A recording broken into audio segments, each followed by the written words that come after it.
அனைவருக்கும் இனிய புத்தாண்டு வாழ்த்துக்கள். நாம் வழக்கம் போல் நம்ம நிறைய என்னுடைய வீடியோவை நீங்கள் பார்த்துருப்பீங்க. நிறைய உலக அளவில் இருக்கக்கூடிய ஊக்குவிப்பு பேச்சாளர்கள் அவர்களுடைய கருத்துக்களையும் நம்முடைய இந்திய இலக்கியங்கள் அல்லது குறிப்பாக தமிழ் இலக்கியங்களும் நீதி நூல்களை பற்றியெல்லாம் நம்ம நிறைய பேசிகிட்டு இருக்கிறோம். தொடர்ந்து இந்த ஆண்டும் நாம் அது சம்பந்தமாக நிறைய செய்திகளை நம்ம பார்க்குறோம்.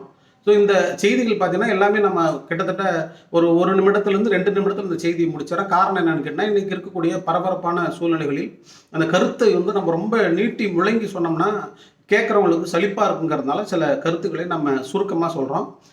இது இன்னொரு விதத்தில் உங்களுக்கு எப்படி உதவியாக இருக்குன்னு பார்த்தீங்கன்னா, நீங்கள் போயிட்டு அந்த விஷயத்த புத்தகங்களையோ அல்லது வேறு எதையிலோ போயிட்டு நீங்கள் தேடி படிக்கிற பொழுது நிறைய செய்திகளை உங்களால் அதில் சேகரிச்சிக்க முடியும். எல்லாம் எதுவும் புதுசு அப்படின்லாம் ஒன்றும் கிடையாது. எல்லாமே படித்தது, கேட்டது, தெரிஞ்சுக்கிட்டது, உணர்றது, இதை வச்சு தான் நம்ம எல்லா விஷயங்களும் உங்களோட நம்ம பகிர்ந்துக்கிறோம். இனி வரும் காலகட்டங்களிலும் அது போன்ற செய்திகளை உங்களுக்கு பகிர்ந்து கொள்வதில் நாம் மேலும் சிரத்தை எடுத்துக்கொள்வோம் என்பது தான் இந்த புத்தாண்டில் உங்களுக்கு நான் சொல்லக்கூடிய ஒரு முக்கியமான செய்தியாக இருக்குது. குறிப்பாக இந்த உலகத்தில் எதுவுமே மேலே கீழே, நல்லது கெட்டது, நல்ல விஷயங்கள் கெட்ட விஷயங்கள் அல்லது உயர்வு தாழ்வு இப்படி எதுவுமே அப்படிலாம் ஒன்றும் கிடையாது. எல்லாம் நம்ம எந்த இடத்துலேருந்து பார்க்குறோமோ அப்படி அது மாறும்.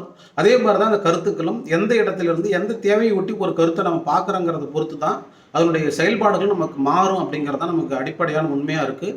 எனவே இந்த ஆண்டு என்பதை நாம் ஒவ்வொரு ஆண்டும் இப்படி தான் சொல்லிகிட்டே இருக்கிறோம். ஆனால் இந்த ஆண்டு என்பது நாம் எப்படி கொள்ள வேண்டும் என்று சொன்னால், எல்லா நாளும் ஒரே நாள் என்றாலும் கூட ஒரு நாளுக்கு அல்லது ஒரு மனிதருக்கு ஒரு செயலுக்கு நாம் எந்த அளவுக்கு முக்கியத்துவம் கொடுக்கிறோம் என்பதை பொறுத்து அது நமக்கு மகிழ்ச்சியாக மாறுகிறது, அது உன்னதமாக மாறுகிறது, அது தேவையாக மாறுகிறது.